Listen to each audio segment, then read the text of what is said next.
Na Bula FM rakrake taletaki. Golnga elambasa Bula FM number 2 na sere. Ando talita kana borong na Bula FM number 2 na sere su. Kau buat itu gara-garaki au rebot juga ni stima au ndau talita kana borong na Bula.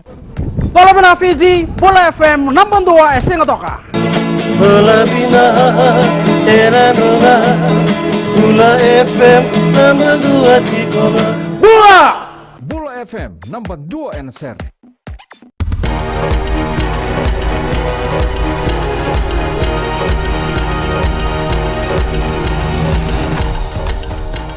Ni sambula sekon kono Vakaleleka ni nonde tukutuku.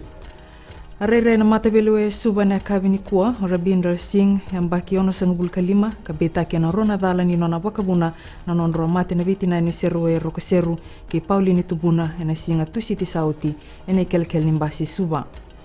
Bete kitiko singa na nona senga ni ngarauna na wakarau ni nona riba takati kona mbasi kakilabi na katunia senga ni taudoko na keni tubaki.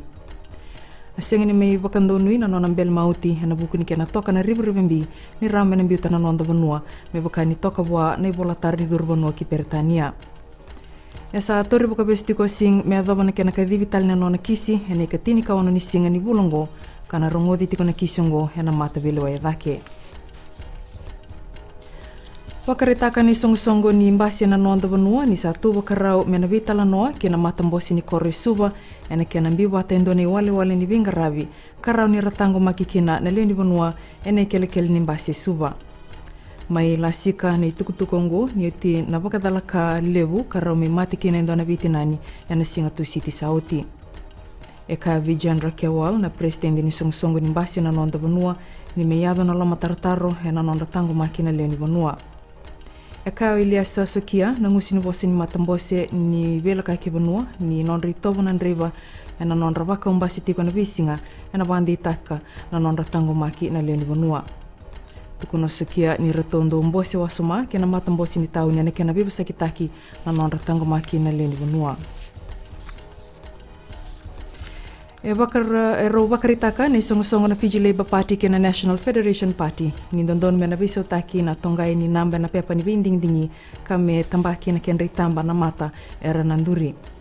Tukuna Biman Prasad na president ni songo na National Federation Party ni rato na kauta daki kina mata belewai na tikinongo ke bakai siang ni bakai dhuri kina ndona ka.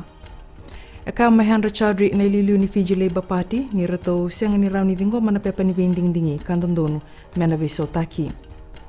Ya, eka na bunilaw ni matentu aya Sayad Kayum nira kauta daki tigumani songo baka politiki na tikinongo kararaw bira na lidi buno meratonga na nonda ding-dingi. Wandi tako Sayad Kayum ni siyang ni nabakay dhuri talendo na bisaw kina pepa ni vinding-dingi. Kiningito sa may kadibakan na doon ibiwatab lidi ni mata team ni Flying Fijians John McKee na dhanre tulu sa ngabul kaideo na dhurbo merawakarawtaki na buku ni soto-soto ni balataki vanuwe soy na bulo chune.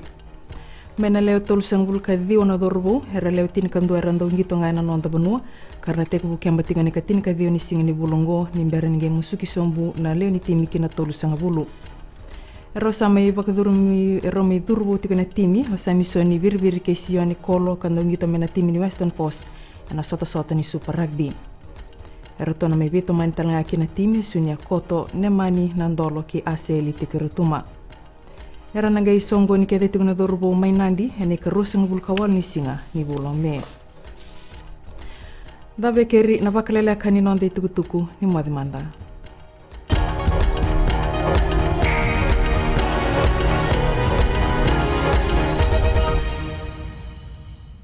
Bulan 2 sa Tolu FM enapan 2 raki-raki. Bula FM number 2 inosor. Go etabo ke boto kola sa Bula FM nga. Bula FM number 2 korbo. Bula FM number 2 esawa. Bula FM number 2 lotoka Bula. Number 2 ng Bula FM memba. Bula FM number 2 NSR in Singapore. Kalau talita kana borong na Bula FM lotoka. Ali akar borong Bula FM number 2 NSR.